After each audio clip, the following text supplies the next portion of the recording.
Mike Schiller, welcome to the conversation today. Thanks, John. Happy to be here. It is a real pleasure to be with you. You're joining us from Dallas, Texas. I'm south of Salt Lake City in Utah. And today we're going to be talking about your new book, High Impact at Low Decibels: How Anxiety-Filled Introverts and Others Can Thrive in the Workplace. As we were talking in the pre-interview, just getting to know each other a little bit, I mentioned how much I just love the title of your book. I think it's super fun. It's always fascinating to me how people choose titles.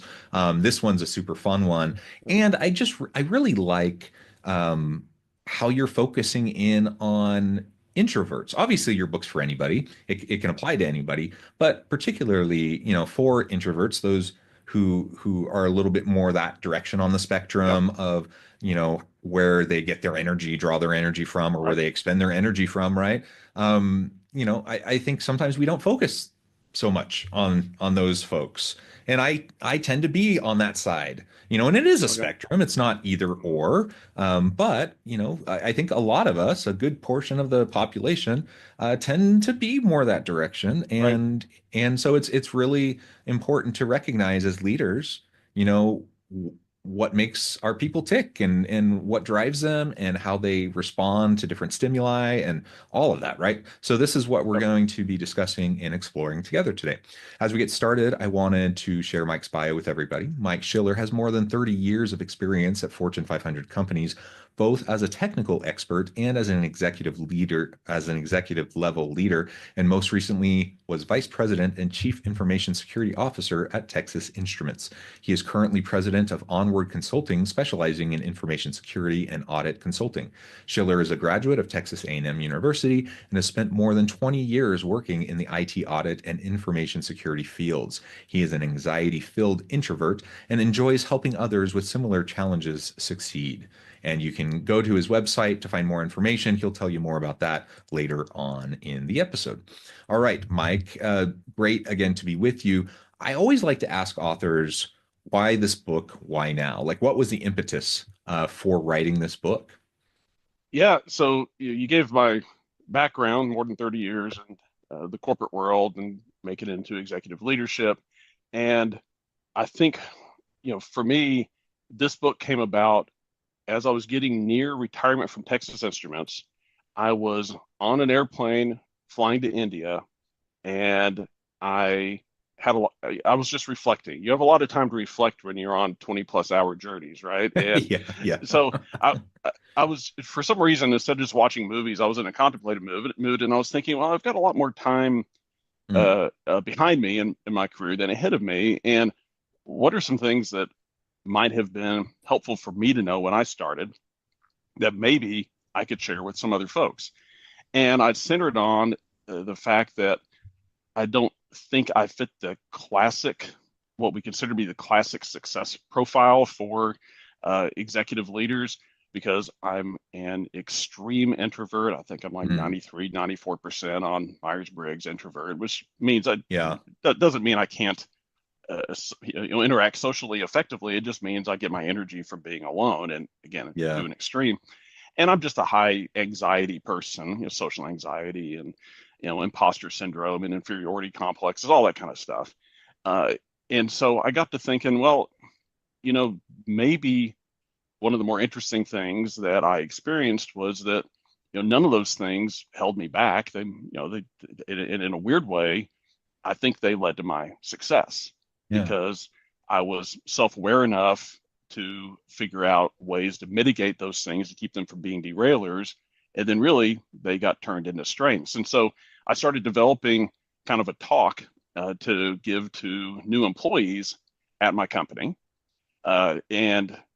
So I did that, and it was well received. And then I delivered it once I retired to some other external audiences, and the feedback was really good. That was very helpful in kind of an underserved topic. And so I decided, well, let me see if I can turn it into a book. Yeah. Well, yeah, I do think it's an underserved topic. And there's a huge portion of the population, generally, and the workforce that resonates with it, right? Like that totally falls into that category. And we usually only talk when we talk about leadership, for example, we tend to talk about the charismatic leader. We use that up, we hold that up as kind of the caricature or the model of what it means to be a good leader. And it's just not true. Like certainly a charismatic leader can be an effective leader, but there's Right. all different shapes and Yep. sizes. There's all different types. Right. And anyone who studies leadership knows this. And anyone who's Yep. experienced leadership, if you've experienced leadership in different organizations, Yep. you know that there's all different types of effective Right. leaders in different types of teams, and it depends on the context. It depends on the situation. Yeah. And so absolutely you can be an introvert and a very effective leader. Right. Um, you could be an introvert and a very ineffective leader. You could be a charismatic person and a very Right. effective leader, or a very ineffective leader. It really has less to do with what your actual, personality style or introvert extrovert kind of dynamic is. It has more to Yeah. do with, like you said, are you self-aware? Do you understand what your strengths and Right. weaknesses are and how to leverage them? Do you know how to surround yourself with people who can complement Right. your strengths and weaknesses, to help you fill out your team Yeah. and fill the gaps or whatever? Like that's what matters, right? Yep. Yeah. No, I think that was all really well said, and I think we have a risk, especially those of us who don't fit what we think of as the classic profile of a successful person, and not just leaders, but a successful person.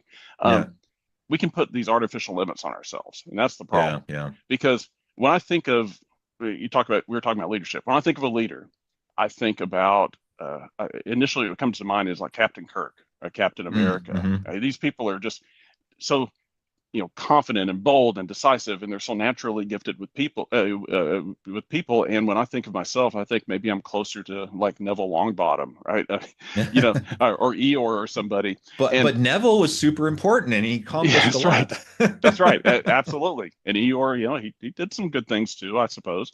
Um, but you can put these artificial limits on yourself and think, well, I can't be as successful as that person because they don't have to deal with the things I do. They've never dealt with imposter syndrome or whatever. And one of the first steps is just realizing it's not true. That's an illusion, because everybody has their own hangups. Maybe there's a very small percentage of the population who has no internal anxieties, no internal struggles, but they're pretty small. The rest of us, we all do. It's about being aware of them, mitigating them to the point that they're not derailers, and then figuring out how those things can be a strength. The segment of the population that doesn't have those things are narcissists and sociopaths. So we don't need to be those. Like everyone else does. Like That's right. everyone does. That's right. Right? Yeah. It's Yep. part of the human condition. So you can Exactly. just accept that and recognize it's part of what everyone deals with. Yep.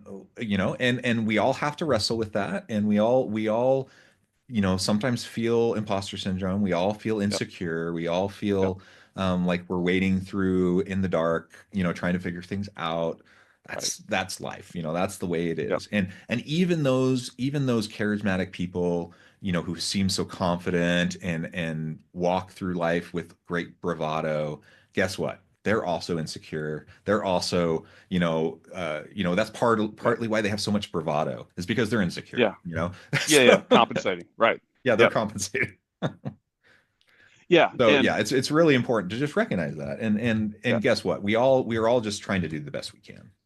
that's right. And again, the key is how do we mitigate that? How do we keep that from derailing us?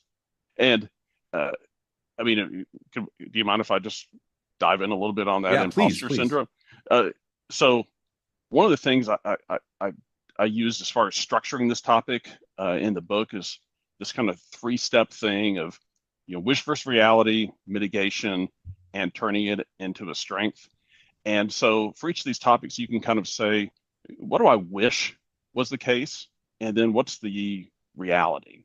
And so, for example, I was with somebody with more than 30 years of experience and a pretty decent resume. My wish was to be able to walk into any situation and just be confident I'm going to be able to contribute and and do a great job in whatever the situation is. But the reality was the imposter syndrome. And I think everyone knows what imposter syndrome is, but that's the the feeling that, you're an imposter and you're going to be discovered as a fraud at any moment, right? It's sort of, you're not experiencing internally the success that you're actually objectively experiencing externally.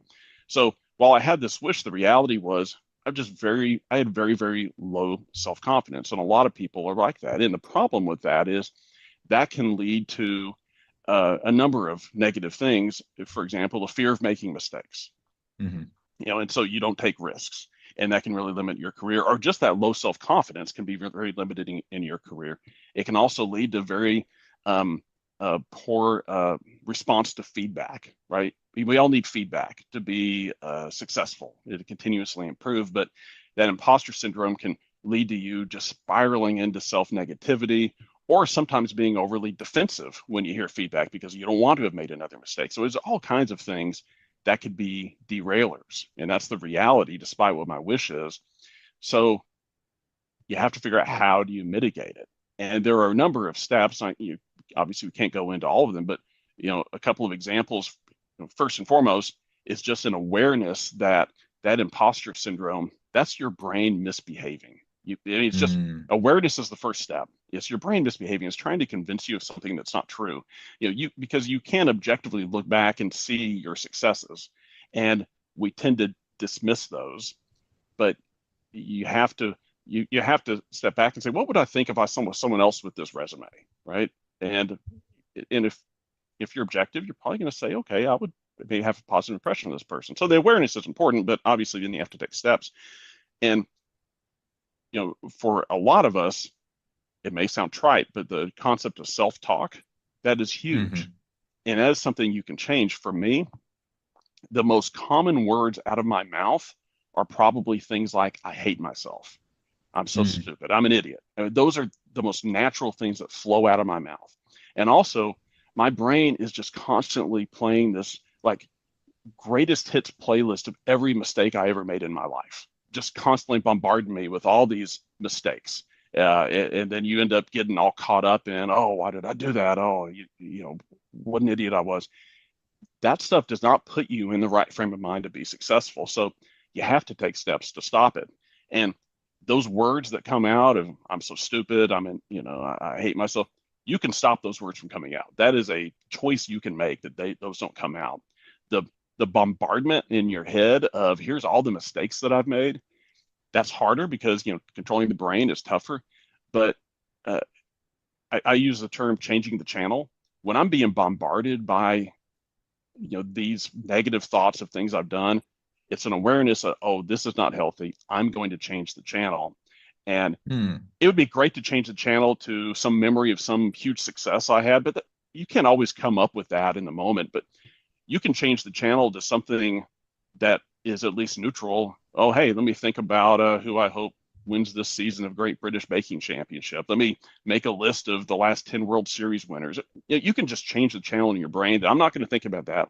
I actually knock on my leg as like a physical mechanism, like, okay, I am I changing the was going to channel. ask about that. Like, because it's one thing to say I need to change the channel to be kind of mentally aware of that, Right, but that can be hard to do if you're in right, the rumination cycle. So you right. have like a physical mechanism of tapping on your leg. Are there Yep. other things that you would recommend, or is that just for everyone to kind of figure out for themselves? Yeah.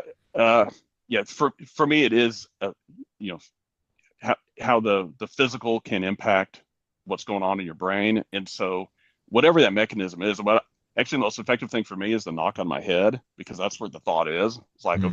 okay, we're changing the channel here. But if I'm in the middle of a meeting, that looks weird. If I start knocking on my head, but I can like tap on my leg, and Yeah. that can change the channel.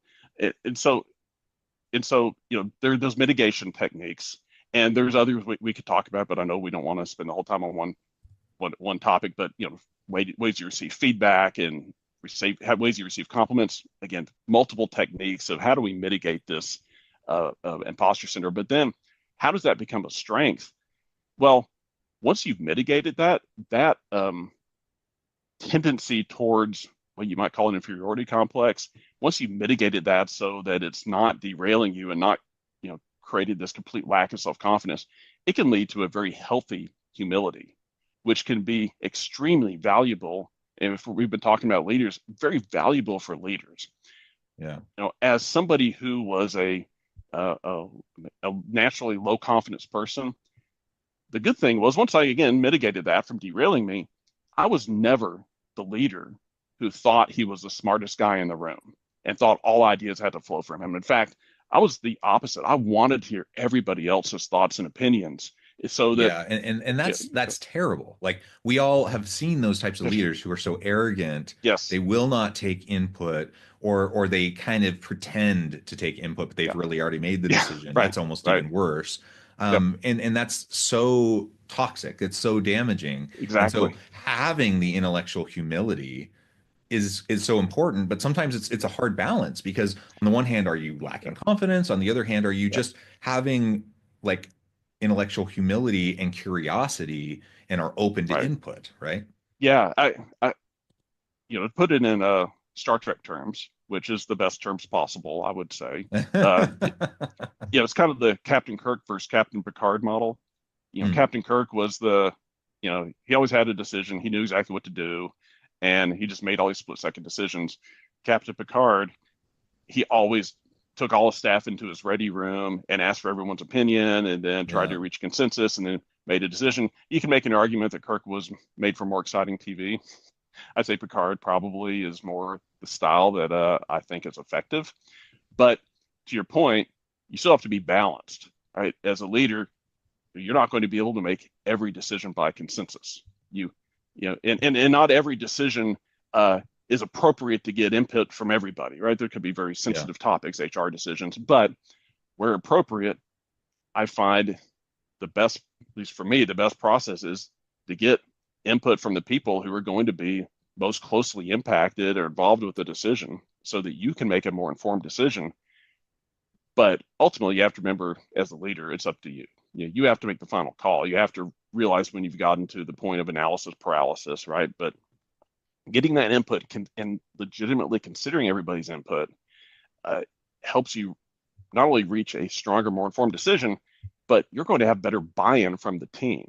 And Exactly. and Yeah. going back to one of the things you said about the leader who takes input but ignores it, obviously, again, I think a strength if you're one of these people that's um, more lower confidence naturally, you're not going to take that approach. But one of the things that I think is important is if you're the leader in the room, you probably should give your opinion later in the discussion, right? Because Hmm. if you give it right away, you've already kind of blown it, right? Because a lot of people are going to feel like, okay, well, I don't want to disagree with the boss.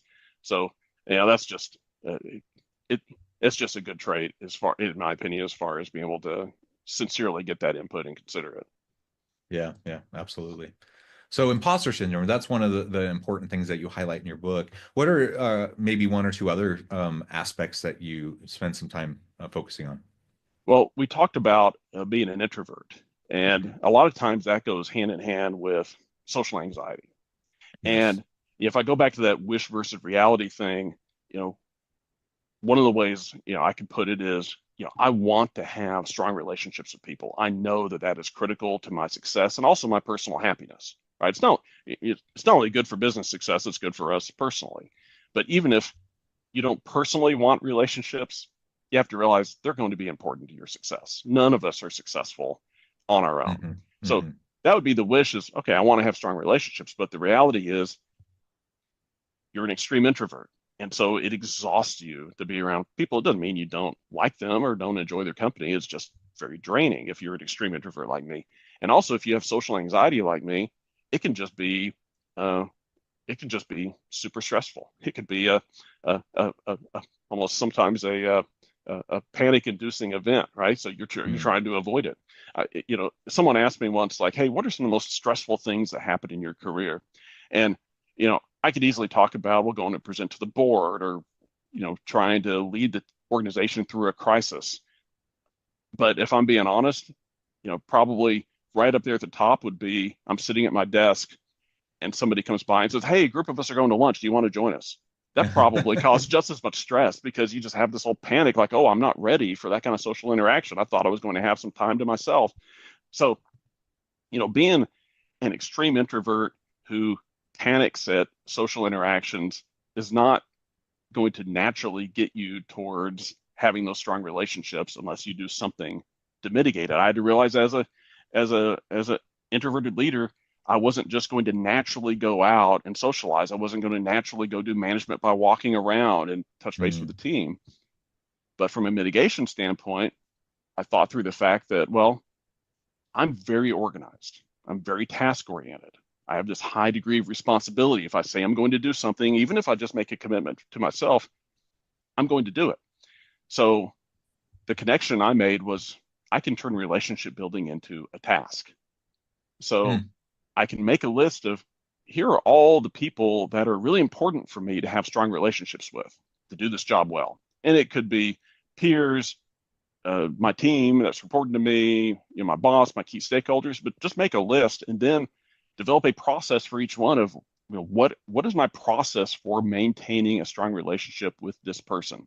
So it could be regular one-on-ones. It can be, regular lunches. It can be roundtables with segments of the team. It can be scheduling time for management by walking around on your calendar. You realizing you're not going to do it spontaneously, schedule it. Again, if you're a task-oriented, structured person, then it's like, oh, it's time for my management by walking around. I know for the next hour or 30 minutes or whatever, I'm going to be just walking around, touching base with people. But now, since it's on my list of things to do, I'm going to go do it. So you can turn the relationship building into a task, and that helps you mitigate your kind of desire to maximize alone time. And if you're somebody who, another mitigation thing is if you're somebody who, uh, again, wants to maybe reduce, those interactions because they're stressful or exhausting, you might have a tendency that even when you do meet with people to just try to get down to business. Like let's knock this out. Let's go through the agenda and let's be done because I want to go back to being alone. But the problem is if you're just call business all the time, you're not going to form those authentic relationships, and it's not going to be as fulfilling and enjoyable for you. Part of it is also just realizing even if you do have social anxiety, boy, relationships and real authentic friendships, they make such a difference in your life. So how do you mitigate that? Well, part of it, again, if you're a structured person, just have it in your head. You're not going to put it on paper. Have it in your head that part of the agenda for every discussion is the first few minutes you talk about anything but work. And I had a clock on my wall I could see, and I made sure we didn't start talking about the topic of the meeting. If it was like let's say it's a one-on-one, first 5 minutes, maximum of 10 minutes, we're just going to talk about personal stuff, and then we move on. So if you have that in your head and that's part of your structure, then you'll relax and you'll be like, okay, we're going to spend a little bit of time having some personal connections. So you do those things. And again, how does that turn into a strength? Well, again, it's interesting. You actually end up becoming somebody who's very strong at relationships because you have very intentionally invested it. And it's not that these relationships are phony because you're having to make them into tasks. It's the opposite. They're so important to you that you're mitigating your default nature by making sure you are taking time to invest in them. And you end up having this can turn into a strength of yours that, wow, this is somebody who's really good at relationships. They take time, they invest in them, they get to know people personally. And so you've gone from, I'm an extreme introvert with social anxiety to one of my strengths is building relationships. yeah. Awesome. Awesome advice. Mike, this has just been a fantastic conversation. I note the time. I need to let you go and get on with your busy day. But before we wrap things up, I wanted to give you a chance to share with the audience how they can connect with you, find out more about your work, where they can find your book, and then give us the final word on the topic for today. Yeah, so as far as finding the book, easiest thing is Amazon. You can find the 3 editions. You've got the old-fashioned print edition, there's an ebook, and there is an audiobook. And I actually narrated the audiobook. So if you want to hear me talk in your ear for 4 hours, you can get the audiobook and hear it that way. And as far as connecting with me, the easiest thing is you can find me on LinkedIn. And as far as final words on the topic, I kind of go back to what I said at the beginning, and we had a good discussion about it. Everybody, has their own inner challenges, right? So don't put artificial limits on yourself because you think, well, I'm an extreme introvert. I have social anxiety. I have a fear of public speaking. I have an issue with change, whatever the thing might be, just be aware of it, mitigate it to the point where it's not a derailer, and then figure out how that could be a strength for you. Yeah, I love it. Mike, thank you so much. It's been a pleasure. I encourage the audience to reach out, to get connected, find out more about what Mike can do for you. Check out the book. And as always, I hope everyone can stay healthy and safe, that you can find meaning and purpose at work each and every day. And I hope you all have a great week.